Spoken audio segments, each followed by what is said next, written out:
So over here you can see that I have a web page opened up, and you can see that I got many links in this web page.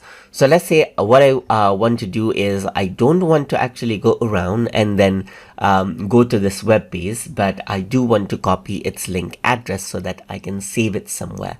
So in that case, I can go around and right click over here, and you can see that I have copy link is an option.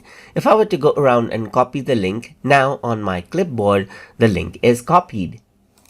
So now I can bring in something like a software called Notepad and simply go around and paste out the content right here. And that is what you have, as you can see.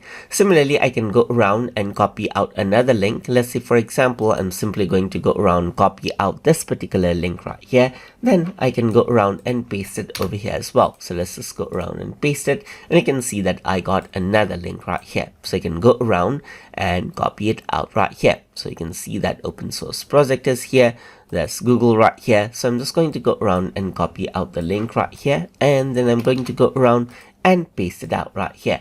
And you can see that that is what you have. And that is how you can copy link address without actually accessing it inside of Microsoft Edge. So hope you guys learned something as always. And as always, please like, comment, share, and subscribe.